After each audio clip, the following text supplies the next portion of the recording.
Good evening, everybody. My name is Todd Scholl. I'm the lead learner at the SCEA Center for Educator Wellness and Learning. I want to welcome you to tonight's live stream. It's been a few weeks since we've had one, and I'm really excited about our guest this evening. Before we get started, I did want to share just a couple of things we have coming up.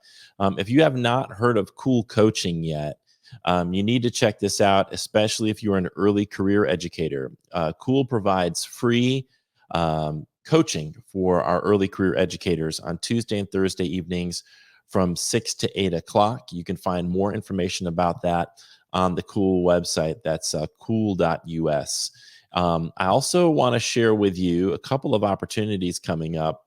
Speaking of early career educators, if you haven't heard of the symposium, we are going to be holding an induction symposium. This is for our early career educators as well, with Jed Derryberry as our keynote speaker. There's going to be concurrent sharing sessions, a panel discussion, meet and greet, just a great way for you to connect with other early career educators and equip yourself with some information and tools to assist you in your teaching career. If you're interested in that, that's also available, registration for that on the Cool website. So we encourage you to head over there. And the last thing I wanted to promote before we start is the Educator Mindfulness Retreat. This is my real passion project. Yelena Popovich and I will be facilitating another Educator Mindfulness Retreat. We developed this model back in 2016, and it's evolved over the past 7 or 8 years. And this summer we'll be at Quietude Retreat Center, this beautiful place with cabins on a creek in Black Mountain, North Carolina. This June 12th through the 14th. You can go learn more about that at cool.us/retreat. You just read about it, fill out the application, and then we'll get back in touch with you. And there is an application process because we prioritize our public school educators and folks that have not been on the retreat before. But it is possible that if we get enough people, enough demand, that we may open up a second retreat opportunity. So I just wanted to make sure you were aware of that. So speaking along those lines, over the summer, I had the opportunity to go to a documentary film screening at the SCEA headquarters, and it was a documentary called Screenagers, which is about sort of the epidemic of mental health issues and how that sort of relates to the amount of screen time that young people are devoted to their computers and their cell phones. And I met someone there at the screening. His name was Dr. Bob Bowman, and he and I struck up a conversation. And he and I share this passion for supporting the social emotional lives of educators. And he told me about a book that he was publishing called 1 Minute Encouragers. And this is the book right here. This is the book that you would give to your school staff. And it's full of little pieces to read, and then discussion questions. And then there's space for people to write down their answers to that question. But I was reading the leader's guide, and I just want to read an excerpt from it. He says, when teachers are asked why their colleagues are leaving, numerous answers are given, but key among them are feelings of isolation, lack of success, and lack of administrative support. If we are serious about assisting our troubled children and adolescents, we must be equally serious about helping the profession that is striving to provide that assistance. And I can't think of a better way to say that. And that is really our mission at Cool, is to support the inner and outer lives of educators, to advocate for better pay, better working conditions on the outside, but to also connect you with the kind of resources you need to be well, which is why we release all of this cool information like this.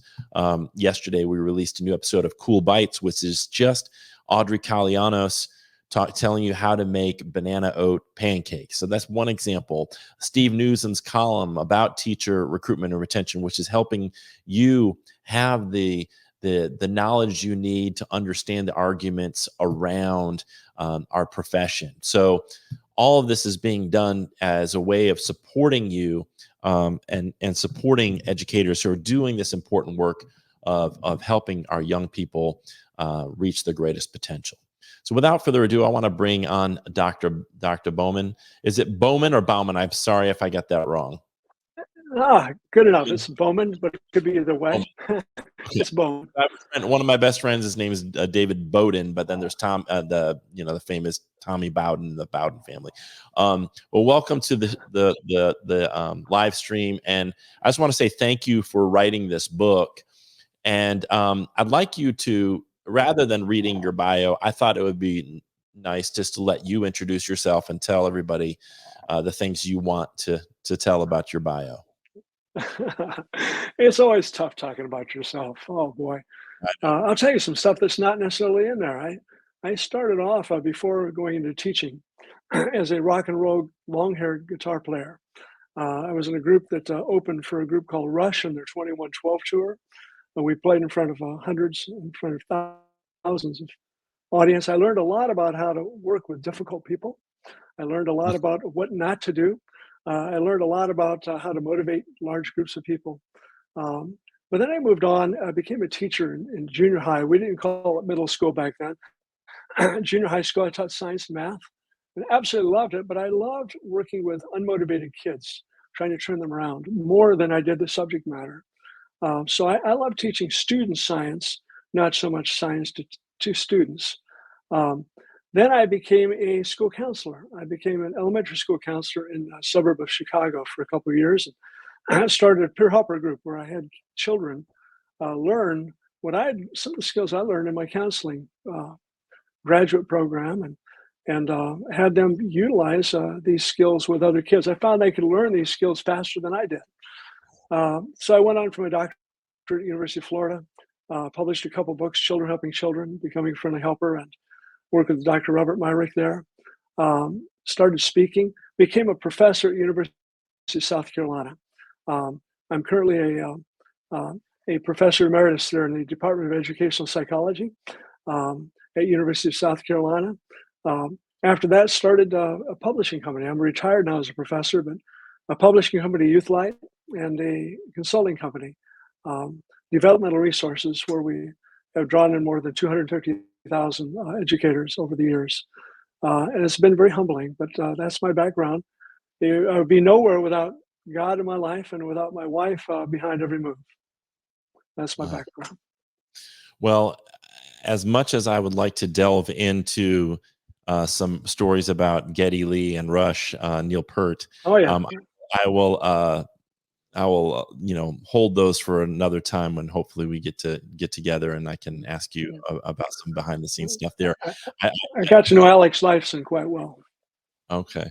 Well, I'm a huge Rush fan, so I would love to talk to you about that. But I have a feeling that folks didn't come here for that.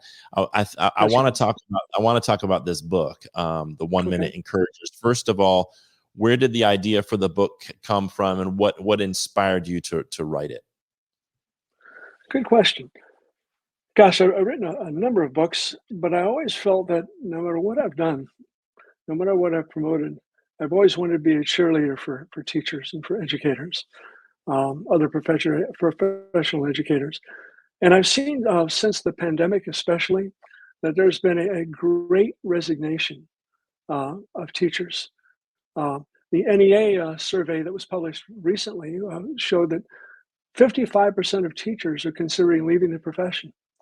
There's a Mm, tremendous pressure of increased testing, sometimes a lack of feeling encouraged or support from the administration, a lack of the ability to have input into decisions that affected their life and their career, the overall stress of dealing with kids who are increasingly um, uh, apathetic, um, the, kids who are increasingly oppositional, kids who are definitely really struggling, and being able to deal with the management of these kids has been even more and more difficult.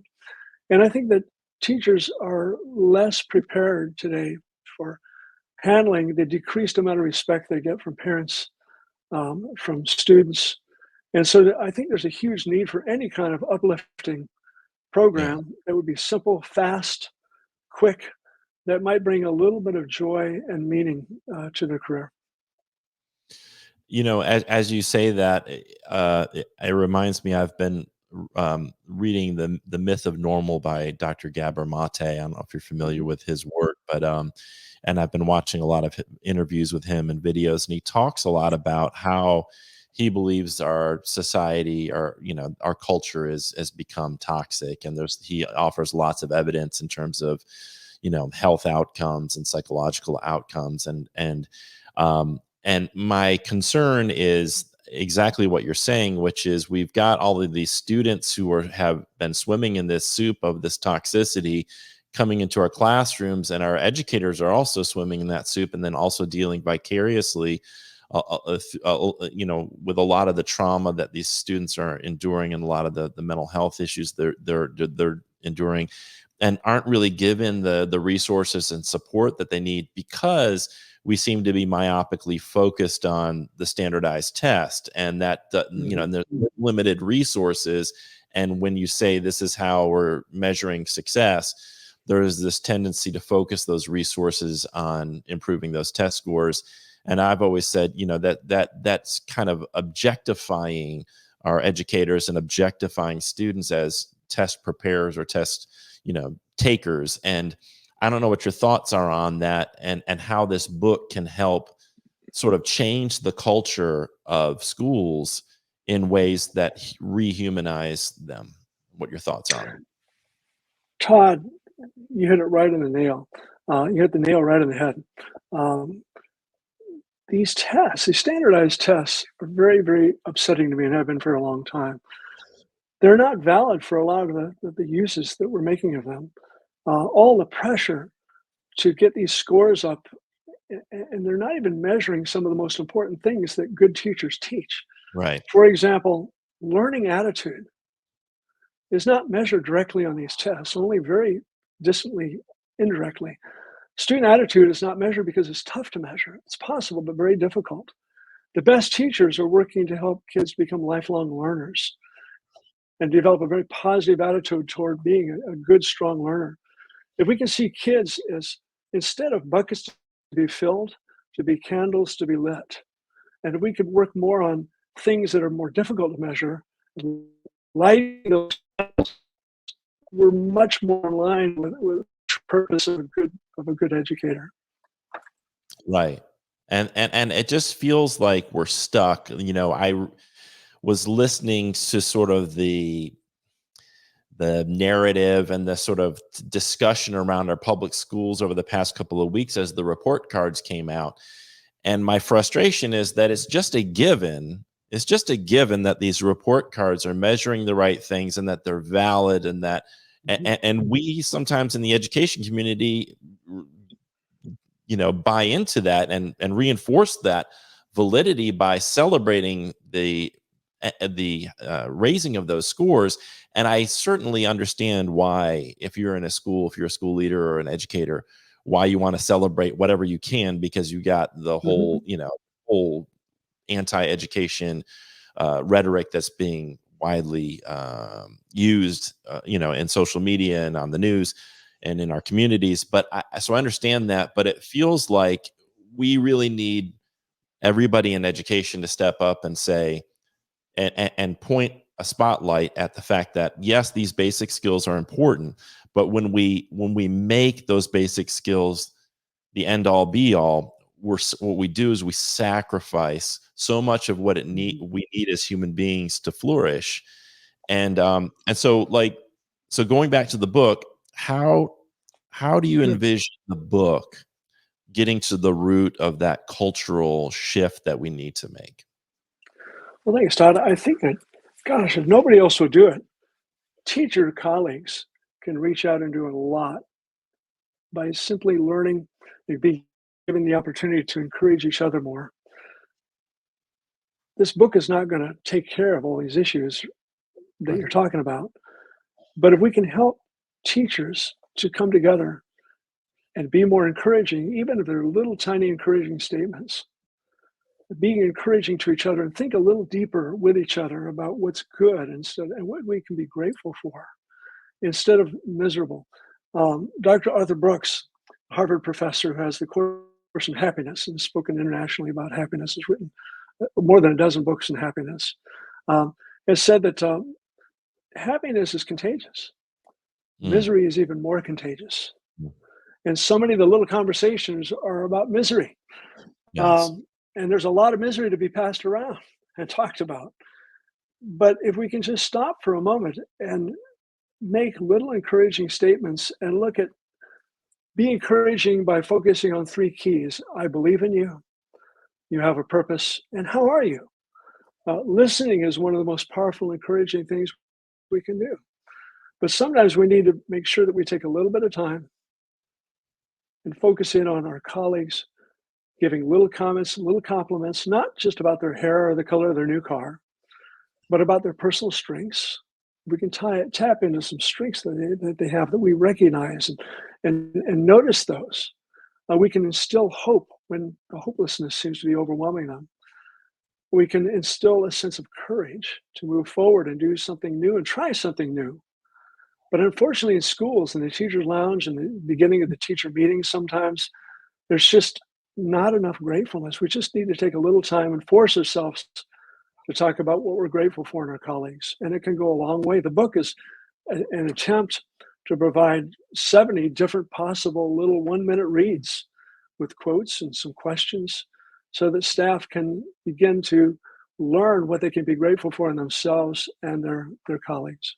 That's what it's all about. Yeah. And I feel like,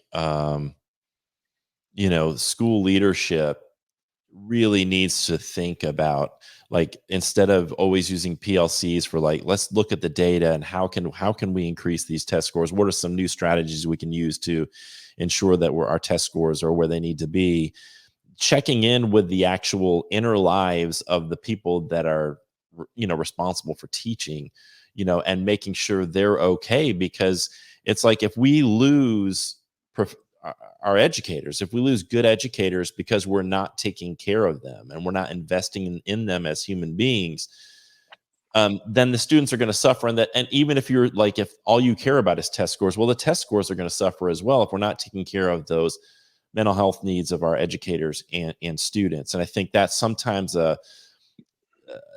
it's kind of a confusion that people have, is well, if we look at these, well, quote unquote soft skills, like you're talking about, encouragement, gratitude, positivity, and not a toxic positivity, like a real conversation. Because I can see a conversation coming up about some of these things that can open up some real Mhm, conversations that might not be comfortable for mhm, everybody. That might actually, if you're being authentic and you're actually trying to answer these questions with a sense of mhm, authenticity, could lead to some really mhm, deep and powerful emotions coming up, and some discussions of the way people are being objectified or dehumanized in the system.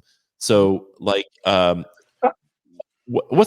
I want to ask, because before you say what you're about to say, I want to ask, like, one of the things mhm, I struggle with in this work is being accused of this toxic positivity. How do we have this conversation and encourage gratitude, encourage positivity without sort of crossing that line over to toxic positivity? what do you mean by toxic positivity? There is there is a sense among, I think, educators that sometimes school leaders just want to say, "Hey, everything's great, everything's good here," and Mm, kind of okay, gloss over the real problems that educators are going right, through. true. Say, "Listen, you have a complaint, take it somewhere else. We're going to be positive here." So there's not like this opening Mm, for people to be real about the struggles that they're having, mm, because they feel mm. like they have to hide it to buy into this culture of positivity. No, I think there can also be the toxic negativity, but I agree. I think you're talking about people being ingenuine, and with any kind of encouragement, there has to be an authenticity, a genuineness behind it. Let me show you an example. When reaching out to somebody, um, we want to reach out and give a compliment. We want to give a positive statement, but we need to, first of all, be a listener. We need to authenticate our understanding and our desire to understand what they're going through. That includes the negativity, the unpleasant feelings. But no matter what they share, in the end, we need to try to acknowledge something about them. And we need to reach in. Let me show you. We need to be able to stretch our reach through the right questions, through listening, and stretch our reach out and reach in and find where there is positive inside of them. Could you see that? Yeah, it's like a Right? magic trick. Well, yeah, it is like, but to me, I like little metaphors and things like that. The idea is to reach inward, um, to Yeah, help people understand the purpose of what right. they're doing, of what their life is, to get a work-life integration. The 4 parts of the book are encouraging, fortifying your foundation, enhancing self-preservation, managing supporting students, cultivating a community. But to get to your question, we can't be a Pollyanna. I remember when I was a junior high school teacher, I was accused of being naive because I was always smiling. Yes, I did acknowledge that there were unhappy times, but I'd rather be a Pollyanna and try to look on the good side of things and make sure I'm grateful for things, but not forget the negative. You're right. We do need to focus on the negative. We need to take action to do things for that, but never forget that deep inside, there's positive personal strengths that we have. And we need to start taking a little more time acknowledging that in our colleagues, even in the miserable talk. Yeah. I think there's a way to pendulate between, let's have some very real conversations around what's wrong, but let's also take time to figure out what there is to be to have gratitude about, to Mhm, appreciate in each other, and to have that encouragement. So I think mhm. that's finding a balance between those things. You mentioned asking how you're doing, and I heard somebody say that it's really important, if you're a leader, is to ask how you're doing and actually care about the answer to that question. Yep, that's right. And one of the most encouraging things we can do is to be a good listener. Patient listening is just not around much anymore. Yeah. People live in such a fast-paced social program, technology-based social program life. Kids even more so. That listening is becoming a lost art. And one of the most encouraged things we can do sometimes is to show, number one, that we are a caring listener. It's not enough to say I care about you. You have to show that you care. And patient listening is one of the most powerful things we can do to do that. We've just taking a minute to allow somebody to share, even about something unpleasant, to share that and to acknowledge that. Second of all, accepting that person as being full of potential and value. As we listen to them, if we can make some encouraging statement to tell them that true, they are going through all these problems, and let's see if we can figure this out. But in spite of that, never lose fact of the fact that you are a valuable person. You're a valuable person to the school. You're a valuable person to the future of these kids. You're a valuable person to yourself. And third, understanding. So many of us can easily say, "Oh, I understand what you're going through. Maybe I've been through a similar situation," but that goes nowhere. True understanding is only shown through patience, through focusing, through looking at the person and letting them talk. So these little encouraging statements in this book are good, but the more important thing is when a person's talking to really bring back that art of being a good listener. It's the most encouraging thing you can do. Yeah. And I think that's so powerful for our school leaders. I think I think sometimes educators feel heard, like they're asked to come in. I remember when I was on my district's teacher forum and we came in and we were asked to talk about the dress code, and we were all kind of in agreement about what we wanted to do. And then the district just went ahead and changed the dress code to what they wanted it to be. Hmm. And then it felt like, well, you just kind of like wanted us to rubber Hmm. stamp it. We didn't, but then you went ahead and did it. So it's like, I think happens to educators a lot, is where Yeah, they're brought in and said, give us this feedback. Take this survey, tell us what's going on. And right, then you get the results of those surveys and all of that information. And then the powers that be do what they want to do anyway. So I think a huge part right. of listening is also Mhm. having the willingness to listen with the intent of, let me I also want to try to problem solve. Absolutely. Problem solve, but in the middle of all of that, letting that person know that you care about them and that they're supported and that what they're doing is important. That yes, it is important to problem solve, to take action. I like Nike, just do it. Sometimes we need to talk less and just take some action and do something. So I'm totally supportive of that. I'm totally supportive of people sharing all the misery that they need to share to feel okay. my colleague has a really wonderful quote in our book that says, "You can't pour from an empty cup." Right. Unfortunately, if all we talk about are the problems we're having and our goal is to solve all those problems so we can be happy, that's naive. We need to find some type of encouragement and some hope and some happiness in spite of all that. Mm. And not to forget that we have a purpose. One of my favorite quotes was credited to Roosevelt or to Will Rogers. I don't think either one of them came up with it. But it's, what are the two most important days in your life? Very important question. We put it in our book. We did a little 1 minute on this. What are the two most important days in your life? And people have all sorts of different answers. Most people get the first one. It's the day you're born. And what's the second most important day? And that is the day you figure out why. Mm. If you can find your purpose and integrate that purpose in your profession and in your home life and balance that out, and find and remind yourself after you find what your purpose is and can clearly say, my purpose personally is to leave the world a little bit better than how I entered it. I learned this from Boy Scouts when we came to a campsite, and we Mm. were told, you got to leave it better than when you came. Well, that's what I want to do with my life. Right. And so when things get discouraging to me, I got to keep remembering that. And it gets me through these tough times. Because yes, we want to problem solve, Todd, but we also want to survive. That's right. So teachers, I really think nobody else is going to do it for you. These teachers feel a lack of input. They feel like they can give input, but it doesn't go anywhere. They need to stand up for each other. And that's one of the great things SCEA does is encourage teachers to stand up for each other. And that's what this book does. That's what I'm all about, is getting teachers to do more encouraging of each other, to take action sometimes. Yeah, I love that. I love, that is one of the things I talk about. I'm going to be going to do a session on mindfulness tomorrow in Fort Mill, and one of the things I talk about is, yes, we do need to speak up. We do need to say what's wrong with the system, Mhm. and we do need to Sure. speak up for better pay, better working conditions, and better resources for our students. But while we're waiting for the external world to change Mhm. to meet Right. our vision of it is, if we're saying, well, I'm not going to allow myself to experience happiness, joy, peace inside until all of that stuff lines up, I mean, that's just a recipe for being miserable for the rest of our lives. So I talk about how do Mhm. we cultivate some equanimity, some inner peace, while we're also still fighting and advocating for the things that we feel are just and right in the world.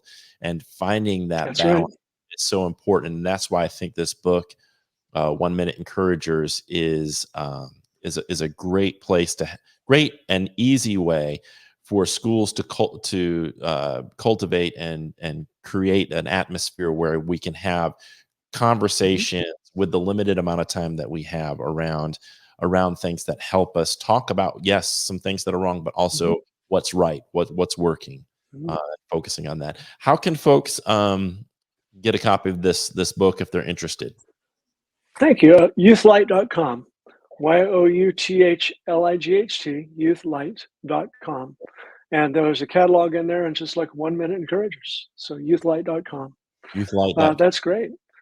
And like, I just wanted to add this in there, Todd, that there are also ideas in here to encourage students that teachers can use to uh, handle different kinds of difficult situations where kids are drama kings and drama queens, to enable kids to handle some of the most difficult discipline, frequent flyers, we call them. How do you handle that? And there's just 1 minute views of how to handle those things and still feel encouraged yourself that what you're doing is effective. So trying new ways and new approaches. So there are new approaches in this book too. So, but anyway, the book's available from youthlight.com. All right. Is there anything that we didn't cover that you wanted to share before we sign off? And a couple more hours. I would love to. Nothing major other than Milton Berle, one of my favorite comedians from a long time ago, many years ago, said, "If opportunity doesn't knock, build a door." And I Yeah. think that's pretty cool. Another one of my favorite quotes is, "Sometimes we got to take our gains where we can get them." And Mhm. if we want to wait for everything to change in our world, sometimes we got to find, where can I make a little gain and get started, and at the same time encourage each other in the process. But other than that, thank you so much for the opportunity to work with you. And I love speaking with you, Todd. I appreciate it, Bob. I knew it was going to be a good conversation when we spoke over the, at that documentary, and hope that you'll come back on again, and hopefully we'll get to collaborate on something in the future. But I appreciate the work that you're doing. It's Thank you. very aligned with what we're trying to do at our Center for Educator Wellness and Learning. And if there's anything we can do to support your work, let us know. And I deeply value what teachers do and what educators do. Deeply value. And I admire you so much for what you're doing. So let me leave that as an encourager to you. Okay. Thank you so much. That was Dr. Bob Bowman. If you want to check out his book, it is 1 Minute Encouragers, and there is the Leader's Guide as well. This is so if you are a school leader and or like a administrator or a superintendent or another leadership, maybe a curriculum coach or something like that at your school, check out 1 Minute Encouragers. It would be a great thing to do with your team. And you can find that at Youth Light. You can find that copies of the book there at Youth Light. I want to thank Bob for being on the program tonight. And in case you missed it, at the bottom of our screen, if you're interested, we would love for you to join our movement. And if you do not have to be an educator to join the movement. You can be an associate member. But if you are a support staff person, you're a bus driver, you're a custodial staff, an administrator, a classroom educator, or just a person in the community who cares about advocating for education, you can join our movement at jointhescea.org, or you can text the word join to 48744. We just found out today that the SCEA is the fastest growing NEA affiliate in the United States, and it's not even close. I mean, we're really, really proud of that, from our executive director, Todd Jake, to our president, Sherry East, to our entire staff working diligently every day to grow this movement so that we can improve the lives of educators and students and uplift our public schools, which are foundational to our democracy. It's incredibly important work. We need all hands on deck because public schools are under attack. Educators are under attack, and we need to rally around them, support the freedom to read. We need to support truth. We need to support better pay and better working conditions for educators. And we hope that you'll support us in that movement as part of the South Carolina Education Association. I do want to remind you just a couple of things. If you have not heard about the 2023 Teacher Induction Symposium, sponsored by COOL and the SCEA and NEA. So proud of the work that Dr. Marcella Weinsnyder is doing. She has developed a whole COOL Induction Institute. She has developed the plan for this symposium. And of course, if you know who Jed Derryberry is, just an amazing speaker who will be keynoting the event and doing some breakout sessions. It's going to be at the Hayward Career and Technology Center in Columbia, South Carolina, on Saturday, November 4th from 10 a.m. to 3:30. You can use that QR code, or you can go to the COOL website at cool.us and find out more information. And also, speaking of taking care of educators and taking care of your inner lives, one of the best ways that I found to do that in my career was through a mindfulness practice. I was very fortunate to come across information on mindfulness in the mid 2000s and started to practice. And it was so helpful in addressing the stress I was facing as an educator. And so about 10 to 12 years after I discovered it, I was doing presentations on it, and Yelena Popovich and I developed a model for a mindfulness retreat, because what we found was that most retreats were either unaffordable for educators, too far away, like in California or New York, or they weren't secular. They were teaching it from a religious perspective. So we wanted to create a retreat for educators in South Carolina that was secular, affordable, and not too far away. So if you've never been to Black Mountain, it's just east of Asheville, North Carolina. If you're in Columbia, it's about hour. No, it was about a 2.5 hour drive. From Greenville, it's about an hour and a half. And so June 12th to the 14th, we're going to hold a 3-day, 2-night educator mindfulness retreat. It's secular, it's science-based, it's trauma sensitive. We go over mindfulness practices. We do some yoga. We eat together, we hang out together and talk about the science behind mindfulness. We talk about self-care, and we do it in a way that is geared specifically for educators. So if you're interested in attending that, you can go to cool.us/retreat and learn more about that retreat there. We would love to have you, and it is incredibly affordable. It includes your meals, your accommodations, a book, all the sessions, all the training, and it's very, very affordable. So we hope that you will consider joining us for that. Again, I want to thank Dr. Bob Bowman for being our guest tonight, and want to remind you, please sign up for that symposium. If you're an early career educator, you definitely want to do that. And thank you for tuning in. And just one final thing, y'all, there are so many great resources at cool.us. We are putting new content on there every week. We have an LGBTQ advocacy piece that I think you would love. That's done by Nura and Willis. We have Cool Vibes, which is done by Pete Stone. Really interesting, fun videos and really great thoughts. Steve Newsom writes a blog called Cool Views. Cool Bites around nutritional information for educators. Cool Stories by Mindy Penn, which is stories from the front lines of the classroom. Cool Books, which is all about banned books by Cassie Owens Moore. If you haven't checked that out, amazing stuff, and just a whole bunch more. Go to cool.us and you can find everything that we're doing is on that website. Everything that Dr. Weinsnyder is doing with our early career educators is there. Information about Cool Coaching, about our Induction Institute, the symposium, everything is on the Cool website. And please, please, please share that with your colleagues, and then join our movement at the SCEA. Well, thanks again for tuning in. We will see you on the next live stream. Appreciate it. Have a great week.